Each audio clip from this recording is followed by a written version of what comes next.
রাসূল করিম সাল্লাল্লাহু আলাইহি ওয়াসাল্লাম এক হাদিসের মধ্যে বলেন, যারা আল্লাহর কোরআন শিখবে তাদের দাম কত হবে? আল্লাহর রাসূল বলেন, ইউকালু লি সাহিবিল কোরআন ইকরা ওয়ারতাকি ওয়ারাত্তিল কামা কুনতা তুরাত্তিলু ফিদ দুনিয়া ফাইন্না মানজিলাকা ইনদা আখিরি আয়াতিন তাকরাউহা আও কামা ক্বালান নবিয়্যু আলাইহিস সালাতু ওয়াস সালাম। আল্লাহর রাসূল বলেন, কিয়ামতের দিন আল্লাহ তাআলা কোরআন ওয়ালাদেরকে ডাকবেন, কোরআনের হাফেজদেরকে ডাকবেন, কোরআনের ধারক বাহকদেরকে আল্লাহ তাআলা ডাকবেন। ইউকালু লি সাহিবিল কোরআন, আল্লাহ কোরআন ওয়ালাদেরকে ডাকবেন, ডেকে ডেকে বলবেন, ইকরা ওয়ারতাকি ওয়ারাত্তিল কামা কুনতা তুরাত্তিলু ফিদ দুনিয়া। এই কোরআন ওয়ালারা তোমরা পড়তে থাকো আর উপরের দিকে উঠতে থাকো, তেলাওয়াত করতে থাকো, উপরের দিকে উঠতে থাকো। একজন কোরআন ওয়ালা কোরআনের একটি আয়াত তেলাওয়াত করবে, এক তলায় উঠবে, আরেক আয়াত তেলাওয়াত করবে, আরেক তলা অতিক্রম করবে, আরেক আয়াত তেলাওয়াত করবে, আরেক তলা অতিক্রম করবে। আল্লাহ বলবেন, ফাইন্না মানজিলাকা ইনদা আখিরি আয়াতিন তাকরাউহা। ও কোরআন ওয়ালা, তোমার মঞ্জিল কোথায়? তোমার গন্তব্যস্থান কোথায়? তোমার ঠিকানা কোথায় তুমি জানো? তোমার তেলাওয়াতকৃত আয়াত যেখানে শেষ হবে ওই জায়গায় হবে তোমার মঞ্জিল। সুবহানাল্লাহ। মুহাদ্দিসিনে কেরাম বলেন, কোরআনের মধ্যে যদি ৬৬৬৬ খানা আয়াত থাকে তাহলে একজন কোরআনের হাফেজ জান্নাতের মধ্যে ৬৬৬৬ তলা বিশিষ্ট একখানা বিল্ডিং পাবে। সুবহানাল্লাহ। লিল্লাহি নাহমাদুহু ওয়া নুসাল্লি আলা রাসূলিল কারীম। أما بعد فأعوذ بالله من الشيطان الرجيم. بسم الله الرحمن الرحيم.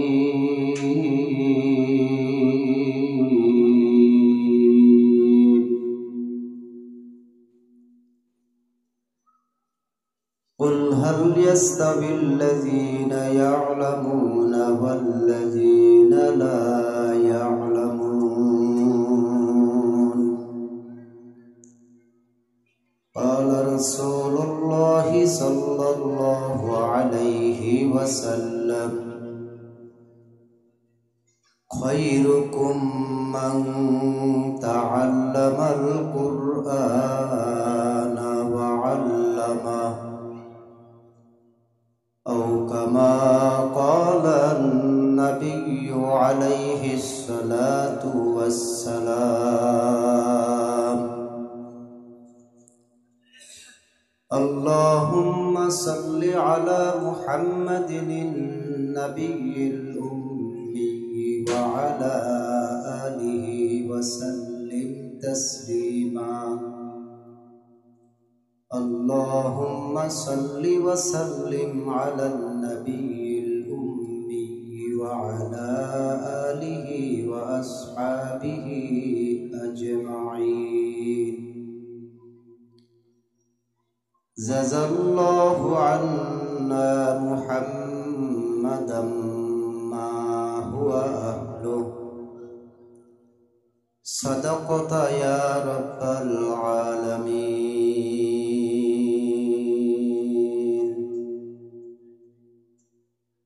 দুলারহাট ফিকরুল উম্মাহ মডেল মাদ্রাসা কর্তৃক আয়োজিত আজকের এই সবক অনুষ্ঠান এবং মহতি মজলিসে উপস্থিত রয়েছেন অত্র মাদ্রাসার সম্মানিত পরিচালক সহ জাতির শ্রেষ্ঠ সন্তান ওয়ারাসাতুল আম্বিয়া হযরত উলামায়ে কেরাম, বয়োজ্যেষ্ঠ মুরব্বিয়ানে আওয়াম, অত্র দ্বীনী প্রতিষ্ঠানের আকাশের নক্ষত্র সমতুল্য আমার স্নেহমাখা কলিজার টুকরা ছাত্র ছাত্রী বৃন্দগণ, আল্লাহ রাব্বুল আলামিনের দরবারে অসংখ্য শুকরিয়া যিনি আমাদেরকে আজকের এই মহতী মজলিসে উপস্থিত হওয়ার তৌফিক দান করেছেন, সময় দেওয়ার সুযোগ দান করেছেন। এজন্য আমরা মুহাব্বতের সাথে শুকরিয়া আদায় করি, আলহামদুলিল্লাহ। আল্লাহ রাব্বুল আলামিন পবিত্র কোরআনুল কারীমের মধ্যে বলেন, কুল, হে নবী আপনি বলে দিন, হাল ইয়াস্তাবিল লাযীনা ইয়া'লামুনা ওয়াল লাযীনা লা ইয়া'লামুন,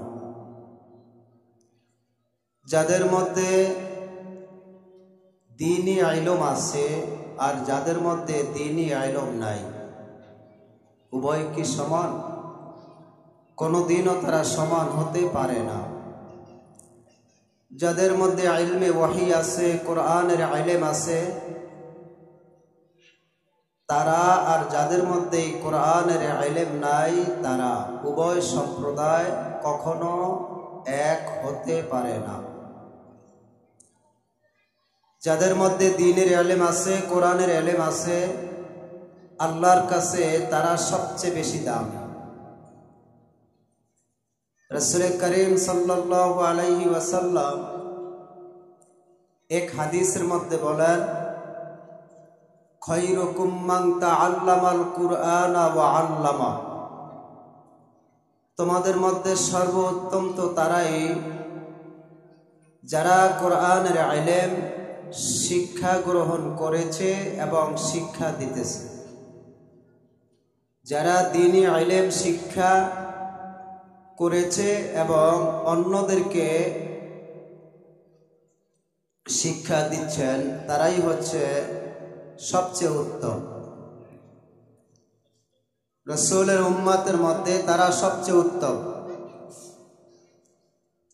অনেক সময় আমরা কোরআনের শিক্ষাকে অবমূল্যায়ন করি, কোরআনের শিক্ষাকে অনেক সময় আমরা ছোট নজরে দেখি এবং এটিকে মামুলি মনে করি। আসলে প্রকৃতপক্ষে কোরআনের ইলম হচ্ছে মুসলমানের জন্য শ্রেষ্ঠ ইলম। আজকে মুসলমানের সন্তান হয়ে নাস্তিক হয় কেন? কোরআনের ইলম নাই বিদায়। আজকে মুসলমানের সন্তান আলেম ওলামা বিদ্বেষী হয় কেন? কোরআনের ইলম তার মধ্যে নাই এজন্যে। আজকে মুসলমানের সন্তান মাদ্রাসা মসজিদের বিরোধিতা করে কেন? কোরআনের ইলম তার মধ্যে নাই এজন্য। যদি মুসলমানের সন্তানের মধ্যে কোরআনের ইলম থাকতো, কোরআনের বুঝ তার মধ্যে যদি থাকতো, তাহলে এই সন্তানটা কোনোদিনও নাস্তিক হতে পারে না, এই সন্তান কোনোদিনও আলেম ওলামা বিদ্বেষী হতে পারে না, এই সন্তান কোনোদিনও মসজিদ মাদ্রাসা বিরোধী হতে পারে না, এই সন্তান কোনোদিনও ইসলাম বিদ্বেষী হতে পারে না, এই সন্তান কোনোদিনও নবীকে গালি দিতে পারে না। আজকে কোরআনের ইলম তার মধ্যে নাই বিধায় সে এই সমস্ত গর্হিত অন্যায় কাজের সাথে জড়িত হয়ে যায়। আলহামদুলিল্লাহ, দুলারহাট ফিকরুল উম্মাহ মডেল মাদ্রাসা আপনাদের সন্তানদেরকে সেই কোরআনের ইলম শিখাচ্ছে, দ্বীনি ইলম শিখাচ্ছে।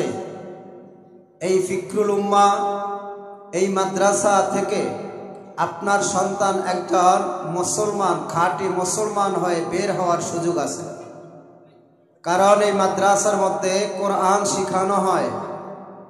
শুধু কোরআন শিখানো হয় না, একজন মুসলমান 24 ঘন্টা তার মুসলমানিয়াত নিয়ে কিভাবে জীবন যাপন করবে, কিভাবে মুসলমানিয়াত নিয়ে টিকে থাকবে, এই বিষয়গুলো এই মাদ্রাসায় শেখানো হয়। একজন মুসলমানের নামাজ আছে, নামাজের জন্য তার ওযু আছে, ওযু কিভাবে করতে হয় এই মাদ্রাসায় শেখানো হয়। গোসল কিভাবে করতে হয় মাদ্রাসায় শেখানো হয়। ইস্তেঞ্জা কিভাবে ব্যবহার করতে হয় মাদ্রাসায় শেখানো হয়। ইস্তেঞ্জা থেকে পবিত্রতা অর্জন কিভাবে করতে হয় মাদ্রাসায় শেখানো হয়। এক কথায় একজন মুসলমানের মুসলমানিয়াত নিয়ে 24 ঘন্টা যেই আমলগুলো আছে এই আমলগুলো এই ফিকরুল উম্মাহ মডেল মাদ্রাসায় পাঠদান করা হয়, শেখানো হয়। আজকে অনেক মুরব্বীরা আছে, চুলদাড়ি সাদা হয়ে গেছে, সূরা ফাতিহা শুদ্ধ করে পড়তে জানে না, তাশাহুদ শুদ্ধ করে পড়তে জানে না, বিতির নামাজের দোয়ায়ে কুনুত শুদ্ধ করে পড়তে জানে না, জানাজার নামাজের তৃতীয় তাকবীরে একটি দোয়া আছে, এটি পারে না। মুসলমানের সন্তান, আলহামদুলিল্লাহ, এই ফিকরুল উম্মাহ মডেল মাদ্রাসায় যেই ছাত্র ছাত্রীরা লেখাপড়া করে তাদেরকে যদি আপনারা জিজ্ঞেস করেন তাহলে আপনারা পাবেন তারা সহি শুদ্ধভাবে আপনাদেরকে তেলাওয়াত শোনাবে, সহি শুদ্ধভাবে তারা নামাজ কিভাবে আদায় করতে হয় এই মাদ্রাসার ছাত্র ছাত্রীরা ইনশাআল্লাহ এগুলো তাদের জানা আছে। ওস্তাদরা এগুলো তাদেরকে প্র্যাকটিক্যাল শিখায় দেয়। আমাদের এই সকল মাদ্রাসাগুলোর মধ্যে এই আমলগুলো প্র্যাকটিক্যাল শেখানো হয়। অজু কিভাবে করতে হয়, গোসল কিভাবে করতে হয়, তায়াম্মুম কিভাবে করতে হয়, ইস্তেনজা কিভাবে ব্যবহার করতে হয়, নামাজে কিভাবে দাঁড়াতে হয়, রুকু কিভাবে করতে হয়, সিজদা কিভাবে করতে হয়, সালাম কিভাবে ফেরাতে হয়, এই আমলগুলো আমাদের এই মাদ্রাসাগুলোতে প্র্যাকটিক্যাল বাস্তবে এগুলো দেখায় দেওয়া হয়, শেখানো হয়।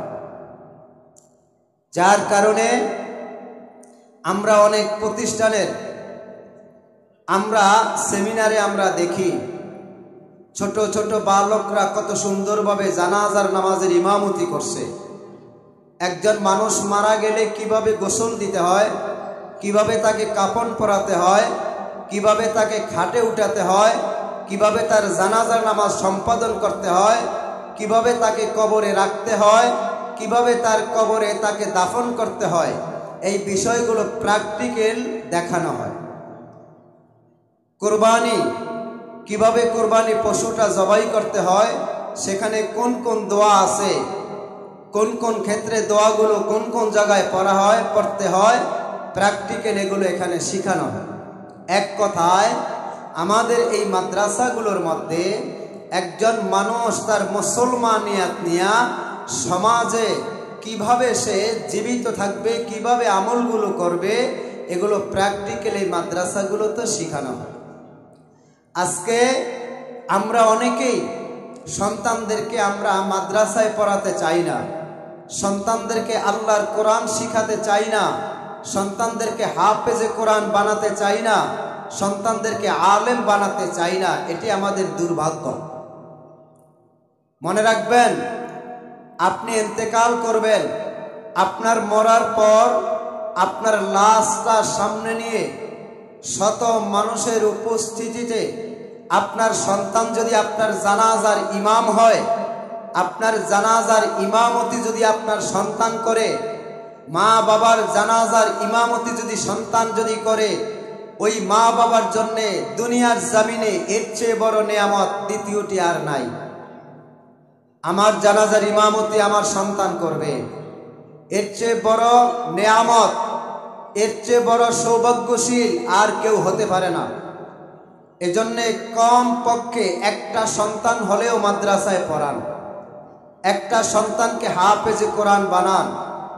হাদিসের মধ্যে রাসূল করিম সাল্লাল্লাহু আলাইহি ওয়াসাল্লাম বলেন, যারা কোরআনের ইলম শিক্ষা গ্রহণ করবে এবং ওই অনুযায়ী আমল করবে, কিয়ামতের দিন আল্লাহ রাব্বুল আলামিন ওই কোরআনওয়ালাদের মা বাবার মাথার মধ্যে নূরের টুপি বসায় দিবেন। সুবহানাল্লাহ। আর ওই নূরের টুপির আলোতে পুরো হাসরের মাঠ ঝলমল করতে থাকবে। রাসূল করিম সাল্লাল্লাহু আলাইহি ওয়াসাল্লাম বলেন, মান ক্বারাআল কুরআনা ওয়া আমিলা বিমা ফি উলবিসা ওয়ালিদাহু তাজা ইয়াউমাল কিয়ামা যাউহু আহসানু মিন যাউইশ শামসি ফি বুয়ুতিদ দুনিয়া লাউ কানাত ফীকুম ফামা যন্নুকুম বিল্লাযী আমিলা বিহাযা আও কামা ক্বালা নবী আলাইহিস সালাতু ওয়াস সালাম।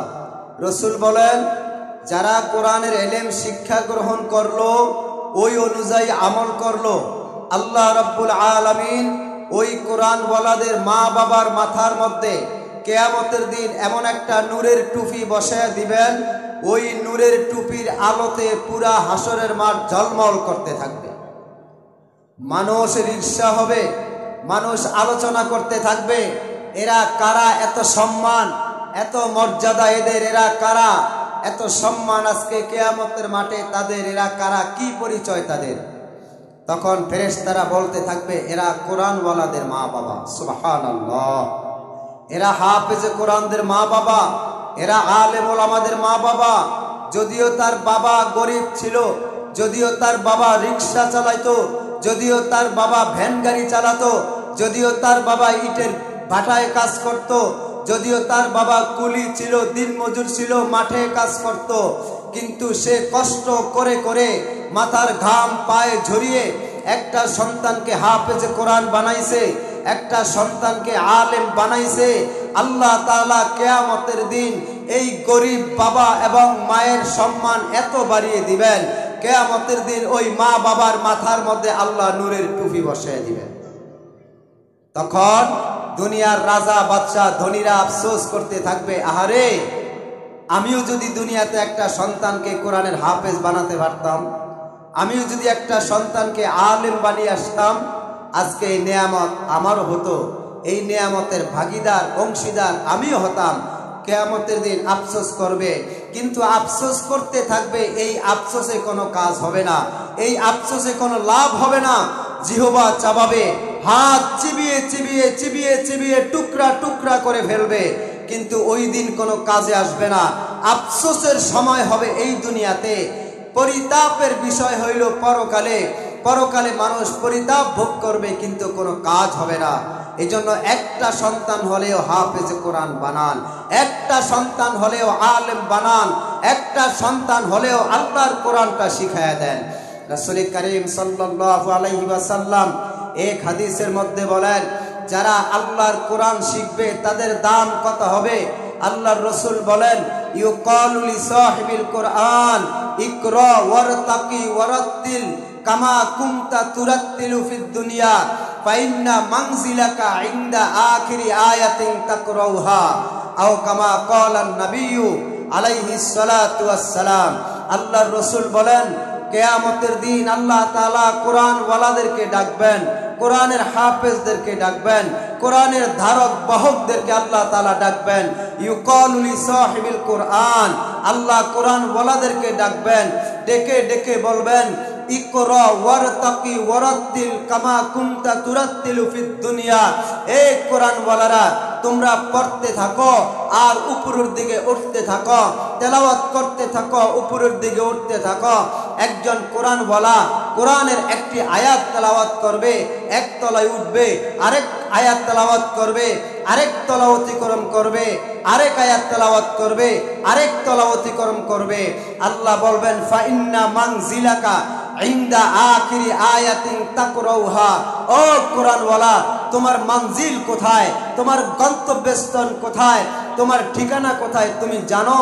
তোমার তেলাওয়াতকৃত আয়াত যেখানে শেষ হবে ওই জায়গায় হবে তোমার মঞ্জিল। সুবহানাল্লাহ। মুহাদ্দিসিনে কেরাম বলেন, কোরআনের মধ্যে যদি ৬৬৬৬ খানা আয়াত থাকে, তাহলে একজন কোরআনের হাফেজ জান্নাতের মধ্যে ৬৬৬৬ তলা বিশিষ্ট একখানা বিল্ডিং পাবে। সুবহানাল্লাহ। এই জন্য তাদের সম্মান অনেক বেশি হবে কিয়ামতের দিন, মর্যাদা অনেক বেশি হবে। এই যে ছোট ছোট কোরআনের পাখিগুলো, যদিও আমরা মনে করি এরা সাধারণ, যদিও আমরা মনে করি এরা দুর্বল, কিন্তু আসলে না, আসলে না, এরা বড় দামি, এদের সম্মান অনেক বেশি। আল্লাহর দরবারে কোরআনওয়ালাদের মর্যাদা, এই কোরআনওয়ালাদের সম্মান অনেক বেশি। এই কোরআনওয়ালাদের ঠিকানা হবে কোরআনের মধ্যে যতগুলো আয়াত আছে অত তলা বিশিষ্ট একখানা বিল্ডিং আল্লাহ রব্বুল আলামিন জান্নাতের মধ্যে কোরআনওয়ালাদেরকে দান করবেন। মুহতারাম হাজিরিন, সম্মানিত উপস্থিতি, এই জন্য আপনাদেরকে আমি অনুরোধ করব, অন্তত একটা সন্তান হলেও কোরআনের হাফেজ বানান, একটা সন্তান হলেও কোরআনের আলেম বানান, একটা সন্তান হলেও আল্লাহওয়ালা বানান। আপনি যেই দিন দুনিয়া থেকে চলে যাবেন, আপনার কবরের পাশে দাঁড়িয়ে দাঁড়িয়ে আপনার এই কোরআন পড়নেওয়ালা সন্তানটা যখন আল্লাহর কোরআন তেলাওয়াত করে করে আল্লাহর দরবারে দুই চোখের পানি ফেলে কাঁদতে থাকবে, আল্লাহ তাআলা ফেরেশতাদেরকে ডেকে বলবেন, ও ফেরেশতারা, আমার এই বান্দা বান্দির কবরের সাথে জান্নাতের সাথে দরজা খুলে দাও। কারণ তার সন্তানরা তার মা বাবার কবরের পাশে দাঁড়িয়ে দাঁড়িয়ে আমার কালাম তেলাওয়াত করছে, আমার কোরআনের আয়াতগুলো তেলাওয়াত করছে, আর মা বাবার শোকে পড়ে পড়ে তারা দুই চোখ ছেড়ে দুই চোখের থেকে পানিগুলো তারা নির্গত করছে, পানিগুলো বের হচ্ছে। আমি আল্লাহ বড় দয়াবান, আমি আল্লাহর দয়ার শুরু আছে শেষ নাই, আমি আল্লাহর ক্ষমার শুরু আছে শেষ নাই। যাও যাও, এই কোরআনওয়ালাদের মা বাবার কবরের সাথে জান্নাতের সাথে দরজা খুলে দাও। সম্মানিত উপস্থিতি, ঠকবেন না। এই জন্য একটা সন্তান হলেও হাফেজে কোরআন বানান, একটা সন্তান হলেও আজকে এই ফিকরুল উম্মাহ মডেল মাদ্রাসা এটি আপনাদের জন্য বড় নেয়ামত। এই এলাকায় আল্লাহ দ্বীনি প্রতিষ্ঠান কবুল করেছে। আল্লাহ যদি কিয়ামতের দিন জিজ্ঞেস করেন, হে আব্দুর রহিম, আব্দুল করিম, তোমার সন্তানটাকে তুমি কোরআন কেন শিখাও নাই, অথচ তোমার নাগালের মধ্যে ফিকরুল উম্মাহ মডেল মাদ্রাসা ছিল, তোমার এলাকার মধ্যে কোরআনের মাদ্রাসা ছিল, এরপরেও তুমি তোমার সন্তানকে কোরআন শিখাইলে না কেন? তোমার সন্তানকে হাফেজে কোরআন বানাইলে না কেন? তোমার সন্তানকে আলেম বানাইলে না কেন? কিয়ামতের দিন যদি আল্লাহ তাআলা এই প্রশ্ন যদি আমাকে আপনাকে করে বসেন, তাহলে আমাদের জবাব দেওয়ার কোনো সুরত থাকবে না, আমরা জবাব দেওয়ার রাস্তা খুঁজে পাবো না। এজন্য মুহতারাম হাজিরিন, যদি থাকে মাদ্রাসায় ভর্তি করানোর বয়সের কোনো সন্তান, তাহলে ফিকরুল উম্মাহ মডেল মাদ্রাসায় আপনার একটা সন্তানকে ভর্তি করেন, আপনার একটা সন্তানকে আল্লাহর কোরআনটা শিখার সুব্যবস্থা করে দেন।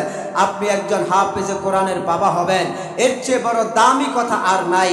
আপনি একজন হাফেজে কোরআনের আম্মা হবেন, এর চেয়ে বড় দামি সম্পদ আপনার জন্য আর নাই। আপনি তো দুনিয়াতে থাকবেন না, আপনি তো দুনিয়া থেকে চলে যাবেন। আপনার এই সন্তান আল্লাহর কালাম তেলাওয়াত করবে আর মা বাবার জন্য দোয়া করতে থাকবে। আল্লাহ তাআলা এই নেক সন্তানের এই নেক আমলকে জরিয়া করে আল্লাহ তাআলা মা বাবাদের কবরগুলো জান্নাতের বাগান বানিয়ে দেবেন। রাসূল করিম সাল্লাল্লাহু আলাইহি ওয়াসাল্লাম এক হাদিসের মধ্যে বলেন, মানুষ যখন মারা যায় তখন তার সমস্ত আমলের দরজাগুলো বন্ধ হয়ে যায়। মানুষ যখন মারা যায়, কবরে গিয়া যদি কোটি বারো যদি আল্লাহকে ডাকে, একটা নেক তার আমল নামায় জমা হবে না। হাজার হাজার রাকাত নামাজ যদি কবরের মধ্যে পড়ে, তাহলে একটা সওয়াবও তার আমল নামায় জমা হবে না। কারণ ওই সওয়াবের জায়গা হলো দুনিয়াতে। রসুল বলেন, মানুষ যখন মারা যায় তার সমস্ত আমলের দরজা বন্ধ হয়ে যায়, কিন্তু তিনটা আমল এমন আছে, ওই তিনটা আমল বন্ধ হয় না। একটা হলো সদকায়ে জারিয়া, আরেকটা হলো নেক সন্তান, আরেকটা হলো ওই আলেম যে এলেম শিখেছে, এলেম অনুযায়ী আমল করেছে, আরেকজনকে ওই এলেম পৌঁছে দিয়েছে, তার মাধ্যমে আরেকজন আলেম হয়েছে, তার শিক্ষার মাধ্যমে আরেকজন হাফেজ হয়েছে। এই তিনটা আমল বন্ধ হয় না। ইজা মাতাল ইনসান ইনকাতা আনহু আমালু, মানুষ যখন মারা যায় সমস্ত আমলের দরজা বন্ধ হয়ে যায়। ইল্লা সালাসা, তিনটা আমল এমন আছে ওই আমলগুলো বন্ধ হয় না। তোর মধ্যে একটা হইল নেক সন্তান। এই জন্য নেক সন্তান রেখে যান। আজকে এই যে স্টুডেন্টগুলো এখানে আছে, ছেলেরা মেয়েরা আল্লাহর কোরআন শিখতেছে, এরা হাফেজ হবে, হাফেজা হবে, এরা আলেম হবে, আলেমা হবে, এরা আপনার নেক সন্তান। এই নেক সন্তানদের আমলগুলো আপনার কবরে যাইতে থাকবে, কিয়ামত পর্যন্ত আপনার আমল নামায় সওয়াবগুলো চলতেই থাকবে। এটাকে বলা হয় সদকায়ে জারিয়া। নেক সন্তান এটা সদকায়ে জারিয়া। এরা যত আমল দুনিয়াতে করবে, নেক আমল দুনিয়াতে করবে, এই আমলের সবগুলো আপনাদের কবরে পৌঁছতে থাকবে ইনশাআল্লাহ। আপনি কবরে শুয়ে শুয়ে কিয়ামতের দিন আপনি আরাম ভোগ করবেন, আপনি আয়েশে থাকতে পারবেন, এবং আপনার কবরে আপনার নেক সন্তানদের আমল নামার ওই সওয়াবগুলো আপনার আমল নামায় জমা হতে থাকবে ইনশাআল্লাহ। কিয়ামতের দিন আল্লাহ তাআলা আপনার নাজাতের ফয়সালা করে দিবে। কারণ আপনি একজন হাফেজে কোরআনের বাবা, আপনি একজন আলেমের বাবা, আপনি একজন কোরআনওয়ালার মা। এই জন্য কিয়ামতের দিন আল্লাহ তাআলা আপনাকে মাফ করে দিয়ে ফেরেশতাদের রাহবারির মাধ্যমে আল্লাহ আপনাকে জান্নাতে পৌঁছে দিবে। আল্লাহ তাআলা আমাদের সন্তানগুলোকে এভাবে নেক সন্তান গড়াবার তৌফিক দান করেন। আল্লাহ তাআলা আমাদের সন্তানগুলোকে যেন আমরা কোরআনের হাফেজ বানাতে পারি, আলেম বানাতে পারি, নেক সন্তান হিসেবে আমাদের সন্তানগুলো আল্লাহ তাআলা কবুল করেন। ওয়া আখিরু দাওয়ানা আনিল হামদুলিল্লাহি রাব্বিল আলামিন।